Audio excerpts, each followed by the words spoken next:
Welcome to the Global from Asia podcast, where the daunting process of running an international business from Hong Kong is broken down into straight-up, actionable advice. And now, your host, Michael Michelini. Thank you, everybody, for tuning in. Global from Asia, episode 40. And I'm recording today's intro on the 4th of July here in mainland China. I'm still a proud American, which can be hard to keep up when there's no fireworks, campfires, marshmallows, and barbecues like I remember back being stateside. From last week, I was recording in Shanghai. Now I'm back down in the south in Shenzhen after a couple weeks on the road in Chengdu as well as in Shanghai. And I'm really happy to catch up with my family, and I'm excited to update everybody listening that I will be a columnist on Forbes China. It was a pretty unexpected news when I was in their office in Shanghai just visiting them. They asked me to be a contributor to interview on audio as well as in text in Chinese the interviews of entrepreneurs in China and their stories. So I'm really pumped, and I'm getting some interviews lined up and roll it out very soon to keep everybody updated here. So enough about the news and my travels. Let's jump into this week's episode. We have Huiying. She's a Chinese lawyer. She studied in the UK, and she's specializing in corporate law, been in Shenzhen for many, many years. And I know many listeners have been asking me how to properly set up contracts and make some deals with businesses in China, specifically Chinese factories and trading companies, and how to protect themselves. So actually, I'm really surprised with the quality of the interview we're going to listen to. I got way more value and feedback from her than I was expecting. So she dropped some really good education and knowledge for everybody listening. So I would definitely appreciate everybody for listening up. Let's get going. So thank you, everyone, for tuning in to another Global from Asia podcast. We have a guest here, Huiying. Thank you for being on the show today. Yeah, nice to meet you, Mike. It's so nice to have you on the show, and really appreciate it. So, to start off with your introduction, you went to school in Aberdeen Law School in the UK, and so you have both Eastern and Western culture and business experience. Maybe you have some preferences or ideas of which you like better. I think that's a bit tricky question. Sure, the Western legal system is much better developed in a long and continuous historical background. But China, as you know, in the past 100 years has experienced lots of difficult political turbulences, which has suspended the development of continuous legal system. And the modern Chinese legal system is quite short. But since China has a very long history, we have inherited from our ancestors many traditions, morals, and values, which will all help to establish a better society and to assist the development of the legal system. And Chinese people and the government all are working hard to make a better society and system. So I still have confidence in China.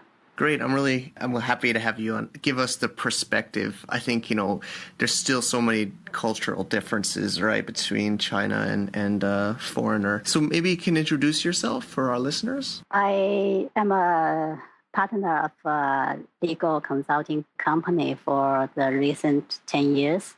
Before that, I studied law in Aberdeen Law School in UK and got an LLM degree in commercial law.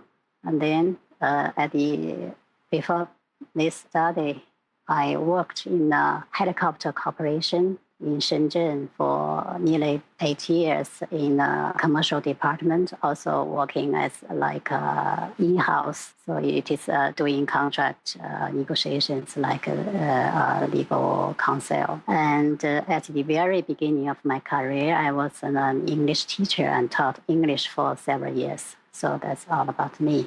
Great. Where's your hometown? Northern China, Huiying Zhang. Oh, Huiying Zhang. Okay. A very cold place. Yes, I like the north. I don't know if you know, my wife is from Shenyang, Dongbei. So it's, It's also north, cold. Also north, yeah. 3 provinces in China. Yeah. Very cold places. So you prefer the south in Shenzhen, or? Yeah, because it's more than 20 years I've lived in the south. But still, northern China is my hometown. I still enjoy snow and cold weather. Yeah, I understand. I'm like that too. I'd like to visit. I don't know if I'd like to live in this cold. Yeah. To live will be difficult. Yeah. To live with snow will be fun. Great. So I think for my first kind of like question is, for me, I think I've been in China 6 or 7 years, and I think that the legal system has been improving. What is your feeling about the development of the law, the legal system, in your experience?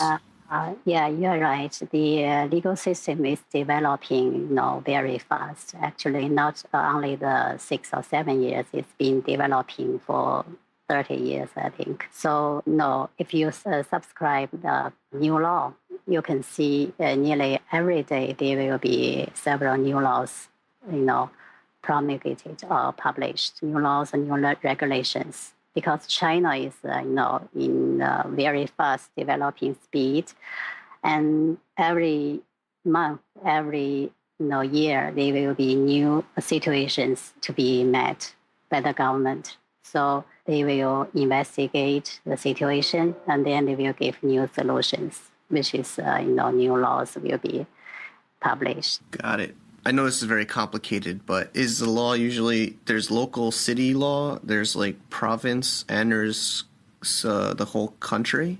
Yeah. There are some, only the few cities like Shenzhen they can have the right to have local laws. So most cities don't have local law? They have regulations. Regulations, not laws. Laws cannot be enacted by everyone. So only the PC is the place to, it's the organization to make the legislation. Okay, what can you maybe share? What's the PC for listeners that aren't familiar? NPC is the National People's Congress in China. People's Congress.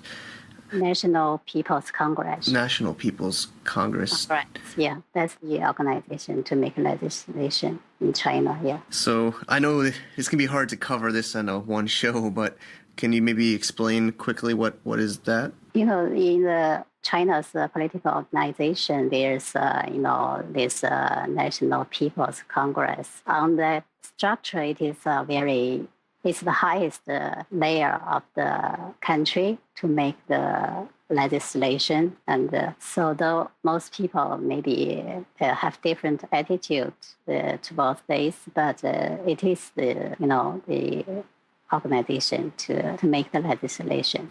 Got it. Yeah, I don't want to get too political, so let's maybe just stay on the business. Yeah. This is more of a business show. So, so this will be our 40th episode, and so in a lot of our previous shows, we had some of the guests kind of complaining about losing money from factories and not really maybe the contracts that they had didn't seem to help with negotiations or getting help from losing the money.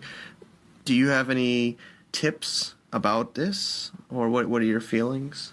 Yeah, I think it's quite true because lots of purchase, lots of tradings, they have disputes like quality issues, like delivery issues. Lots of also there are some factories they just disappeared or something like that. So the other party to the contract may experience lots of loss. I think the most important thing is also the contract. I met in many cases, the two parties just sign, one page. It's a contract of just one page and several clauses, just the two parties' name and the goods name and the price and the delivery date, and that's all.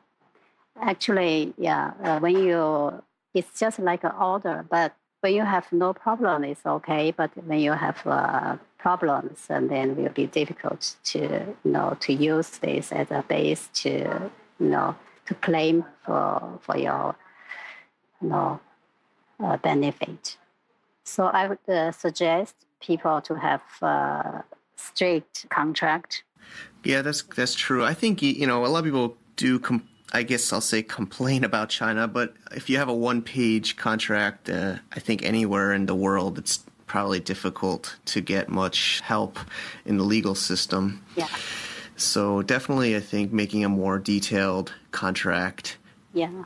I think what I've learned in China is the culture is if it's not written very clearly, they can't help you. What you think is assumptions or what you think is clear, you still need to write it down very detailed in an agreement. So Yeah. I know people want to quickly do business, but they need to also take the time to make a clear contract and agreement. So we'll get into more detail and further questions. Yeah. So a business maybe from USA or Europe, they're buying from a company in China, a factory or a trading company. Yeah. They need to make a contract, of course, like you said, but sometimes they feel if they're a USA company and then it's a China company, how can a contract help? Is it helpful still? Yeah, sure. It's a contract just is the expression of the parties to the contract, no matter which state the parties may belong to.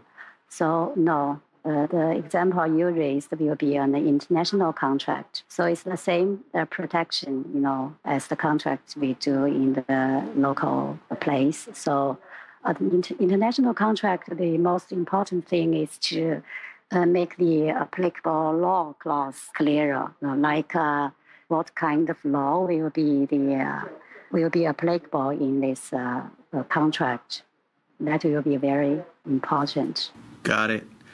So maybe quickly, I noticed, again, it's really hard to get into details on this shorter interview, but if a USA company wants to buy from a Chinese factory, the law, I think maybe it's better to put the Chinese law or... It depends. It's, the Chinese party will argue to have Chinese law, and U.S. company may argue to use U.S. law, but this depends which, the party you say you are suing will be based. Yeah. So, if you have a dispute, you need to have your loss covered. And so you can see which jurisdiction can help you to make the loss back. That will be the best one. Got it. It's hard to make recommendations, but I think I would probably do China because, of course, you'd have to travel to China with court, but that's my feeling normally. So the show is about Hong Kong companies doing business around the world, and a lot of times I think Hong Kong is a kind of a good place. Is that better, to have Hong Kong contracts with a Hong Kong company? Sometimes even the factories have a Hong Kong company as well. Do you think that's more effective or helpful? I think it depends. It depends what kind of business you are doing here. And depends what kind of scale of the company will be.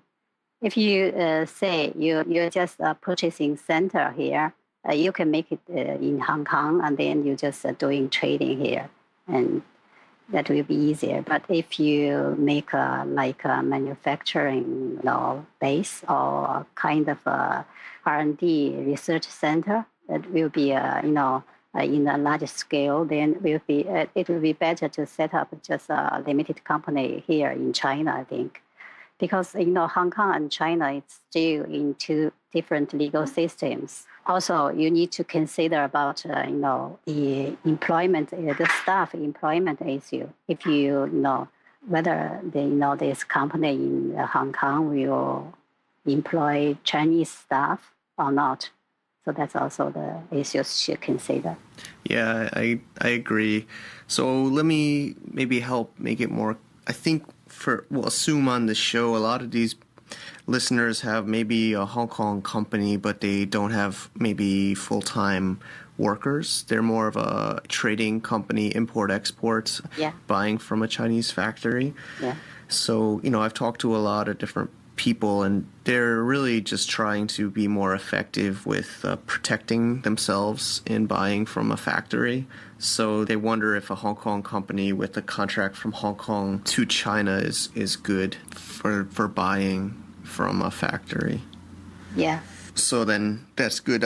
I guess, again, it's probably hard. I know it always depends, but sometimes these Chinese factories also have a Hong Kong company they set up with the Hong Kong bank. Yeah, that is for the I think it's for the payment tax considerations. Yeah, that is true because Hong Kong taxes are much more. Tax heaven. Yeah. So I know some people have asked and wondered if they have a company, if the factory has a company in Hong Kong, does that, it's still a separate company than the Chinese factory, right? There's no connection usually from that company to the Chinese factory. Yeah, they may set up different companies. Yeah. I know it's really hard to know every case, but so maybe the Chinese factory is just setting up we can call it a shell company in Hong Kong with with not much money. And then even if you had a problem with the factory in China, if you sue the company in Hong Kong, if they have no money or they close the company or bankrupt the company, you might not get much money, right? Or no, it won't help in China. That's true. Yeah. So yeah, I know it's tricky, right? So maybe I guess. So you need to, as a client, you need to know all the, like the organizations of the company you are dealing with.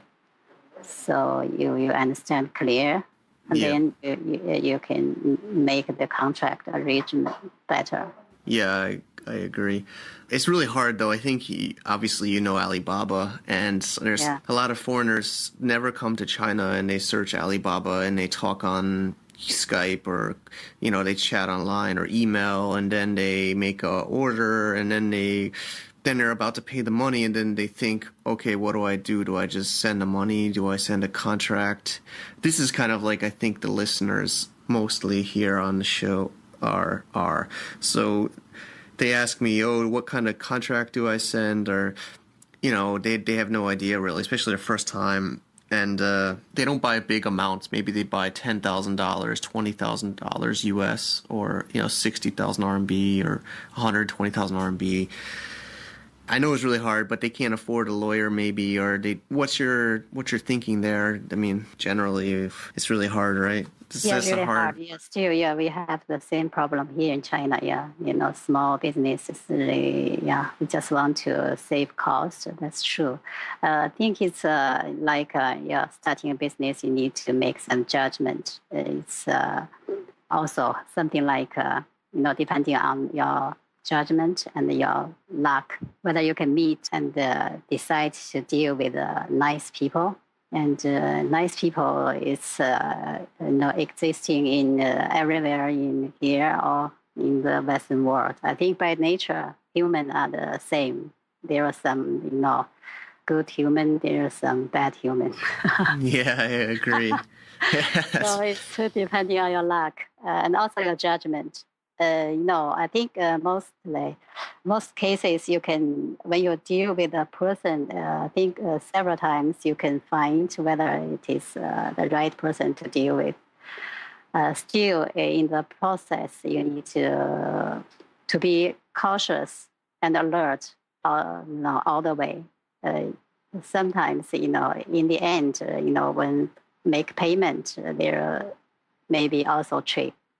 So about the bad checks and everything can happen. So yeah, I've heard. I've been through many. I've even had my own problems, and I've heard many other people's problems. But sometimes the other problem is that they talk to the English-speaking sales person, either a man or a woman. I think usually it's a younger woman, 25 years old, with business English, college degree that does sales, international business for the factory. So a lot of times that's the contact person that the buyer, the foreigner talks to in China. So they don't know the factory owner. They're just talking to the sales girl or salesman on Skype. So this is always an issue. And then sometimes it's not even the fault of the salesman, but the factory then decides to change something, right? That's really hard. You need to know about if the deal is large enough. You need to know about the boss, decision maker. Yeah, that is the key person you need to understand. Yeah, exactly. Because a lot of times the salesman, well, hopefully they even stay in the company, but if they stay, sometimes they still don't have much control about the order a lot of times. So, yeah, I think you're right, though. If it's a small businesses, they can't come to China. They can't know the factory. They don't speak Chinese. So I think it's luck, honestly. And I think maybe they just have to, sometimes a lot of times say do a smaller order. I mean, even, I think maybe you think, or some people think $10,000 or 60,000 RMB is not a lot, but to a small business, that's a lot. They can't really risk that. So sometimes they try to do even smaller orders just to get a little bit of a sample to see. Yeah.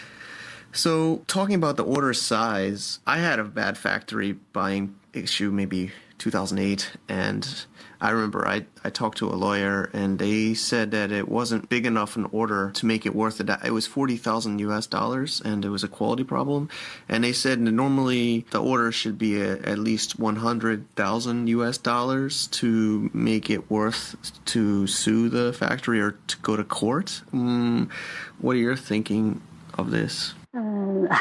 I would say, that's from the lawyer's point of view, because, he may charge by percentage of the, deal size. So the more, the better.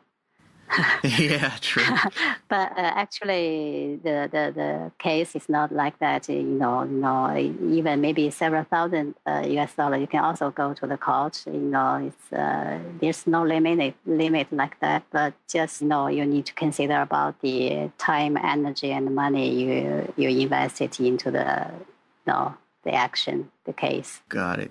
So also in the there will be in China there will be different layers of court.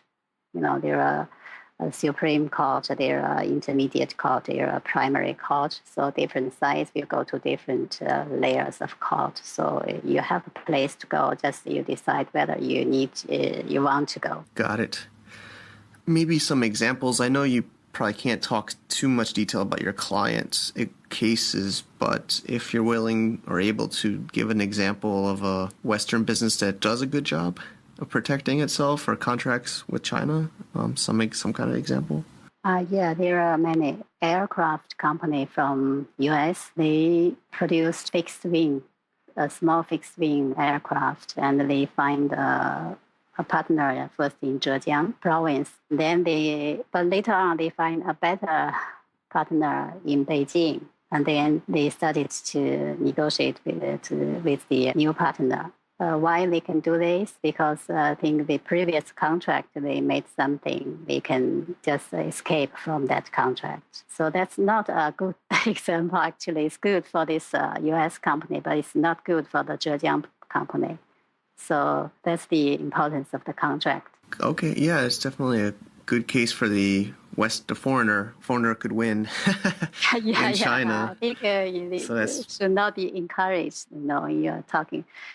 Yeah, I mean, suspend the cooperation with A and then start with cooperation with B, and A will be feeling very sad. But just they can do because of course, nobody likes to lose a business cooperation, and I think this is a lot of times the cultural differences. I think Western business is more direct, maybe, or more profit perceived. Yeah, more about the money than the relationship. Yeah, maybe. Yeah. And also, there's another a joint venture. Yeah, there's another joint venture. I think about 10 years ago. They from Europe. They first failed. For their first joint venture here in China. And for the second one, they were very cautious. And then they had a joint venture with Wuxi company, and a very successful one. That's really good. They're still running for more than 10 years here. Yeah. Profiting, Exactly. I agree. Like I said, I've been here 6 or 7 years, and I'm learning myself, and it's also very important to build a good relationship, and I think start slowly, right? Not go too quickly is a key. And it seems like there's always a mistake at the beginning or a wrong decision at the beginning, and then you need to just be able to learn from that and to improve. Yeah, You will know which points or which places you need to be cautious, and you need to be argued to insist. Yes. So some more not so fun, or maybe funny, but not fun for the client, but maybe some bad examples or failures that you've come across, and how maybe we could learn from that? There are also lots of failures. Like there's this is not my client, but it's a famous one, like some Japanese golf club in Shenzhen. I think it's been running very well, but just they sold their membership outside China, and then the China tax bureaus would be very disappointed on them, and then they were just stopped. They met a very big tax issues here in China, so that's the problem. Like a foreign companies, established company in China, and escaped some tax for selling memberships outside China. I see. So they were maybe in Japan or in Hong Kong getting the sales for the membership. The customers were paying, but the members were benefiting inside of China or in Shenzhen. Yeah. So they're providing the services in China, but they're receiving the sales outside of China. Yeah. So, yeah, that's, of course, we didn't talk about it on the show, but there's the famous fa piao, right? Yeah. So that's tax receipts, and that means that taxes goes to the Chinese government, and anybody in China has heard the word fa piao, so they were probably not giving fa piao and paying taxes for the sales, and this is definitely something the Chinese government or any government doesn't like, so that's definitely a bad example. And also, there's a trading company from Spain. They bought some like MP3 years ago here in Shenzhen, and then they sold this to kind of they are the trading company. They sold this to the shop, and then the shop made the sale to the end user.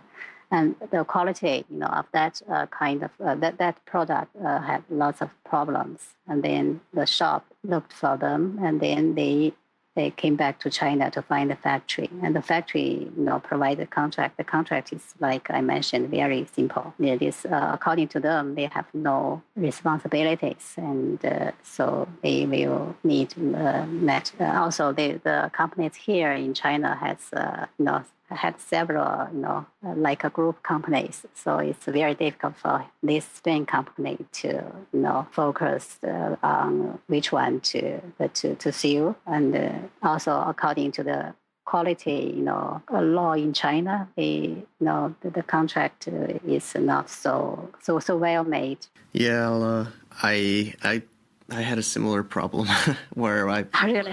I had a quality problem. I bought from Zhejiang province near Ningbo, and it was some containers, and there was a quality problem with the heat. So that what happened was when they got too hot in the car, the paint would, I'm not getting into the details of the product, but the paint would come off or melt. It was like the glue that held the sticker on would get wet and then come off.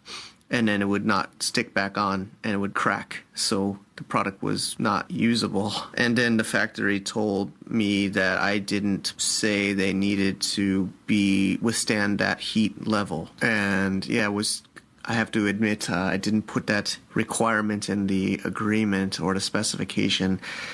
So, I think that was another reason maybe the lawyer I talked to said that it wasn't worth trying to fight. So anyway, that was a bad example for me. Yeah. So I think you have to have, like we said at the beginning of the show, every requirement you can think of, put it into the agreement. We didn't talk about language, but does English contract work in China or not? Yeah, sure, it's good. Okay.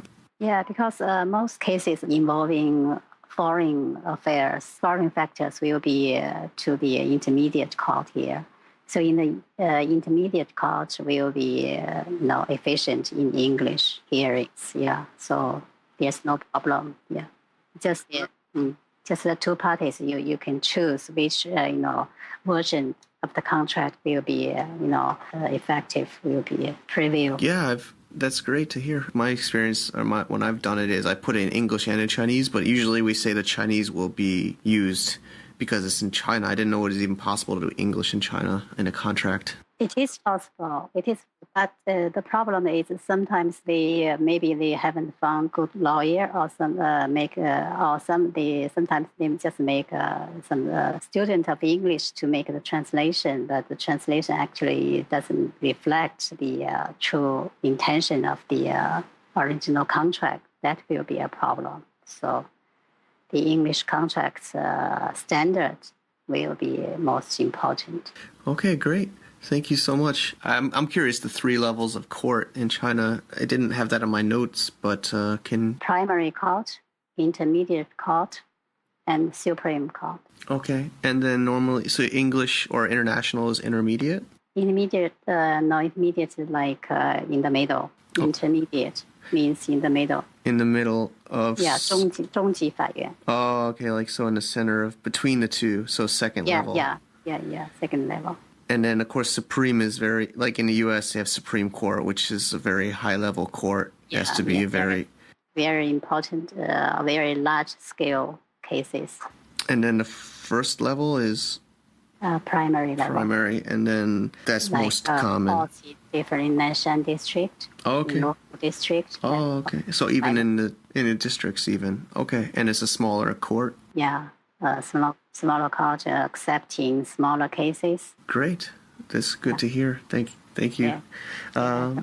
So then, of course, I think listeners always need legal help when they do business, and hopefully some people will be interested in your service. Can you share a little bit, or a little bit of promotion for you? And I think also businesses, especially small businesses, are afraid of lawyers being so expensive. So I don't know, maybe you can give us some examples of your rate. We tried to make a kind of platform for the SMEs because we think that will benefit them better, but it's not developed well. So, yeah, we totally understand the MSE's problems about legal issues. So, yeah, well, we are not so expensive. We are connected with several law firms, and usually for our businesses, we help foreign countries to settling into China. So we can do the foreign business registration or some of the drafting some of the basic contracts for them. And we provide some investment assistance to the new business here in China. Great. Yeah, we also have a kind of training business that is to the lawyers here in China. Okay, great. So it's hard. So then the rate is the rate. Okay. We can charge by case and per case or per hour. So it's different. Yeah. I think SME probably wants per project, so they control the cost. Project will be we will calculate the workload. All right, and then ways people can contact you or your firm? Yeah, sure. My email zhanghy@lawincn.com. And I'll also put that on our show notes of episode 40 so that people could use that. And then the website's also in your email, right? If they want to read, is it English website or? Yeah, their English website. Okay, great. We'll link that also on the show. Thank you. Thank you so much for being on the show, and I think our listeners learned a lot. Yeah. Thanks for the listeners. Yeah. Thanks for your listening. Okay. I'm just so happy and excited. We got Huiying on the show. She was a little bit nervous, and of course, English isn't her first language, but I think she did an amazing job. And I'd like everybody's feedback and support for her. Maybe they can just reach out, shoot her a note to thank her for sharing everything there, and hopefully you guys learned something. I'm also really, really jealous, to be honest, that this knowledge and information is being put out there for free from us. I had to make a lot of mistakes and lose a lot of money to learn some of these things, but hopefully you guys can really apply it and use it to save money as well as to make money doing your global international businesses. So I'm also working on a conference this spring in 2015. Not much news, but I have a few pretty high-level keynote speakers from different parts of the world that are already kind of penciling this in. I haven't totally confirmed. I know everybody comes down for the Canton Fair and Global Sources Hong Kong Fair, so I'm thinking maybe do it around that time frame, maybe a 1 or 2 day event if anybody has some feedback. I also got some pretty cool listener feedback in Beijing of people trying to set up a Hong Kong company that learned a ton from here. And I actually asked him to help me out with the iTunes review. He says he's going to help me out. I've only got 4 so far. You know, I know there's people enjoying the show and I don't want to beg, but I guess from what other podcasters tell me that these reviews help the show get more listeners. And so if you want to share and help me out, leave me an iTunes review. I know it's a little bit difficult, but I really appreciate it.